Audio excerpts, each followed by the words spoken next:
Tammy Bruce. Tammy, good to see you. Thanks for coming in. Hi, everyone. So let me start with the insanity over the so-called voting rights issue that Democrats are so hot on. It's like there's so much insanity. It's like pick your insanity. Yeah, exactly. We're going to talk about a lot of insanity tonight. But Democrats are claiming that Georgia's new voting law is racist, of course. Yes, and they point to a place called Lincoln County. Now, the director of elections in Lincoln County, Georgia, is a black woman whose name is Lilvender Bolton. And here's what she said about charges that she was a racist. She said, the story is that I'm just after the black people and I'm not going to let them vote.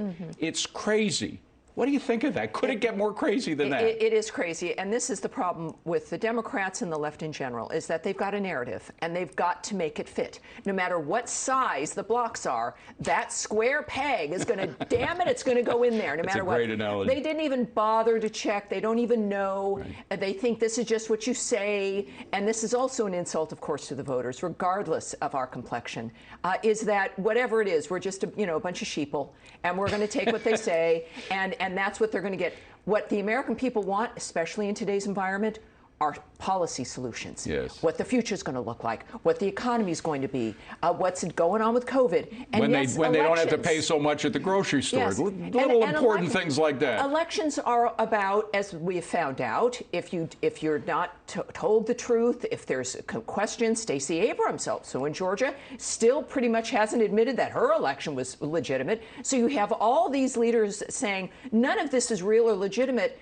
And then, in the meantime, the person that gets elected sets fire to the country. Right. So you want to make sure that elections can be trusted, that your vote is going to count, and that it is taken seriously. But we just heard the president say that he's not going to vouch that the next election, the midterms, will be legitimate or not. So when Democrats get killed in the midterms, and you look at those poll numbers, and they're going to get killed in places like Georgia, they say it's because of a racist black woman in Lincoln County, a white nationalist black woman who's in charge of the elections. That's who they're going to blame for the illegitimacy of the elections. Will Americans buy it?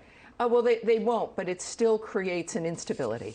And with all the other instability that we are inevitably going to see unfold this year, because the Democrats and Biden are not going to change, is that they anticipate losing. They've given up trying. What does that tell you? They've given up trying to persuade, that they know they can't persuade. Right. So they're just going to tell you, after insisting the 2020 election was perfect, they're now saying, well, they're going to steal it this year. Americans are tired of it. We want everyone who's running, whomever it is you support, to win our vote, to make sure elections are secure for that particular reason, so that Americans can know who's lying to them and who they can trust. We only have 45 seconds, but another thing Americans are fed up with is the government taking control of our children in the schools and in regard to health care. You wrote a great piece about how kids now are being vaccinated without their parents' approval. Right. Tell us about this. Well, and it's in the Washington Times. There's been a lot of uproar over a potential California bill that would allow 12-year-olds to get vaccinated, having their own consent, without the consent of parents or even the parents' knowledge, even after the fact. Now, California's been doing this on issues of reproductive freedom. That means abortions. It means other shots. And it's all facilitated through a school. So adults are still involved, but the consent and the control is removed from the parents to state bureaucrats.